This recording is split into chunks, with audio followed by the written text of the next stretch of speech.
Breaking Pratapgarh. संदिग्ध परिस्थितियों में मिला युवक का शव। खबर थाना गढ़ी मानिकपुर अंतर्गत ग्राम मुबारकपुर से है। आम के बाग में युवक को मृत अवस्था में ग्रामीणों द्वारा देखा गया। ये खबर जंगल में आग की तरह फैली। देखते ही इलाके में ये घटना कौतूहल का विषय बन गया। मौके पर बड़ी संख्या में ग्रामीण एकत्र हो गए। ग्रामीणों ने बताया कि मृतक व्यक्ति रिश्तेदारी में आया हुआ था। मृतक का नाम जितेंद्र तिवारी है।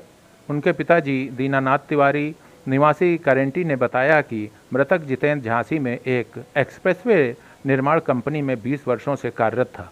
कंपनी के साथी कर्मचारियों के प्रताड़ित करने पर जितेंद्र मानसिक रूप से बहुत परेशान हो गया था, जिससे उसने जहर खाकर आत्महत्या किया है। मृतक अपने पीछे बूढ़े माँ बाप के अलावा पत्नी, 2 बच्चे, अबोध बच्चे इस संसार में छोड़ दुनिया से अलविदा हो चले।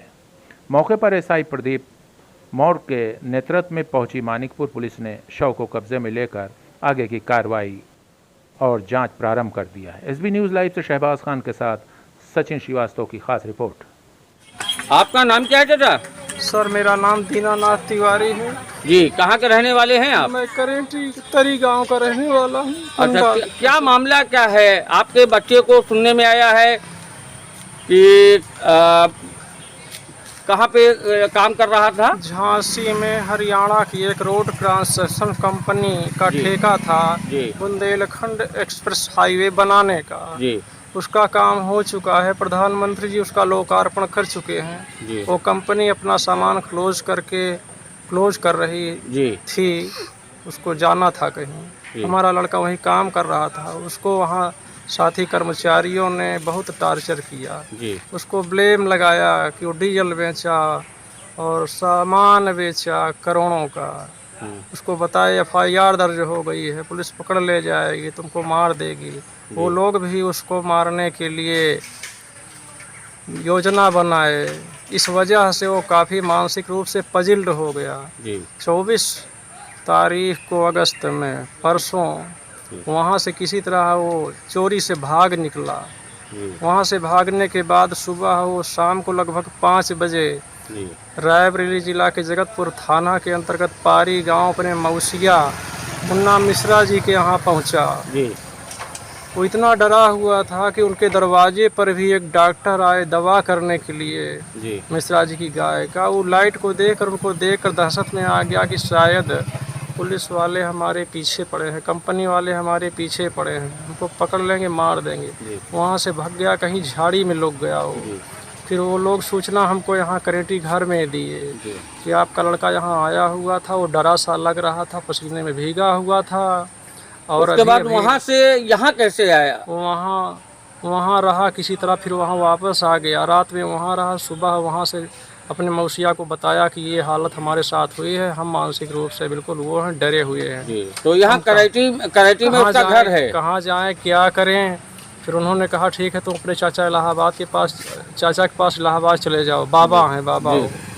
फिर वहाँ नहीं गया। वो रास्ते में ही कई जगह गाड़ियाँ बदलता हुआ डर के कारण, इसमें पुलिस बैठी, इसमें कंपनी वाले बैठे हैं, हमको पकड़ लेंगे, इसलिए गाड़ी बदलता रहा। फिर कुंडा आया किसी तरह। कुंडा आकर के फिर मेरे छोटे भाई आनंद तिवारी को देखा उसने कुंडा में। फिर इनकी टेम्पो में बैठ करके वो घर आ रहा था। करेटी मोड़ पर मैं मिला, मैं जा रहा था किसी काम से नई बाजार की तरफ। तुरंत रोके, ये आया, मेरा पैर छुआ और फिर मैंने उससे समाचार पूछा क्या है, कैसी बात है। तो उसने मुझको बताया कि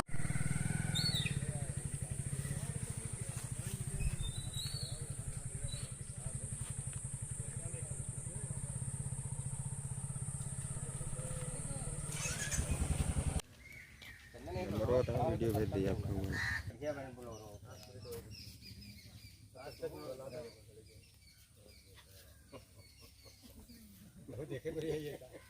कि हमने उसको कहा कुछ नहीं है, घबराओ नहीं, ऐसा कुछ नहीं है, सब लोग जांच करेंगे, सभी इंसान हैं।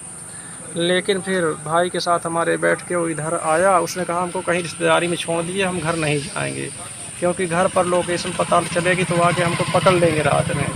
तो ये जो घटना हुई है तो उसको जो है हमारे भाई फिर ला करके ऊंचे गांव रिश्तेदारी है, मामा की लड़की भी आई है, गजानंद मिश्रा जी के लड़के के साथ में। तो वहाँ कर दिए थे।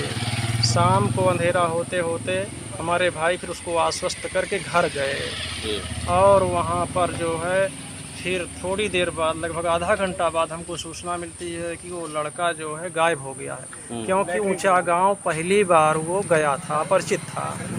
तो हमारे जो ममिया बहनोई थे लगते हैं मामा की लड़की के, तो वो लेके साथ आए थे। मैंने फ़ोन करके फिर जब हमको पता चली तो हमने फ़ोन किया कि भैया उसको थोड़ा संभाल के रखना, बहुत निगरानी रखना उस पर। लेकिन अब वो उतना नहीं समझ पाए, चूँकि ऐसी घटना उनके साथ घटी नहीं थी। तो वो लड़का भैया वहाँ से ओझल हो गया, गायब हो गया, पानी बरस रहा था। फिर वापस घर गए, फिर आए, वो देखिए बहुत खोज पीन किए, तुरंत हमको फ़ोन किया गारंटी। हम तुरंत टेम्पो लेकर भाई, अपनी पत्नी और उस लड़के की क्या उस लड़के की शादी हो गई थी? हाँ भैया, शादी, उसकी पत्नी, सब लोग आए ऊंचा गांव रात में ही। अच्छा। और रात में तो 3 घंटा तक। उसके क्या बच्चे हैं? उसके 2 बच्चे हैं भैया। अच्छा। एक 5 तो यहाँ पे जो यहाँ पे शव मिला, आम के पेड़ के नीचे, वो जहर खा के आत्महत्या किया। जहर खा के आत्महत्या किया। उसको हमने बहुत आवाज रात में दिया, भैया जिसमें जितेंद्र कहाँ हो, तुम्हारी मम्मी आई हैं, हम आए हैं, आइए, डरना नहीं है, आओ घर चलते हैं। तो आपने इसकी तहरीर जो है थाने मानिकपुर को दिया? हाँ दिया है जी। हाँ। धन्यवाद आपका। अच्छा, उनके जो 2 बच्चे हैं, कितने, क्या उम्र होगी उनकी? भैया बड़े की उम्र 5 वर्ष। बड़ा क्या है, लड़का है या लड़की? लड़का है। लड़का है। और छोटा? छोटा जो है 2 साल का है, लगभग 2 साल का। लड़की है? लड़का है। वो भी लड़का है? वो भी लड़का है। जी, धन्यवाद। तो सरकार से आप क्या चाहते हैं? तो हमारे साथ जो हो गया वो क्या बताएं, ईश्वरीय दंड। सरकार की जो इच्छा हो, जो हमारी मदद कर सके, न्याय करें। जी। क्योंकि वो कंपनी के वहाँ के कर्मचारियों के द्वारा टार्चर हुआ, तब इस स्थिति को पहुँचा, सुसाइड किया। जी, धन्यवाद आपका। हमारी और अधिक खबरें देखने के लिए हमारे YouTube चैनल को अभी सब्सक्राइब करें और बेल आइकन जरूर दबाएं।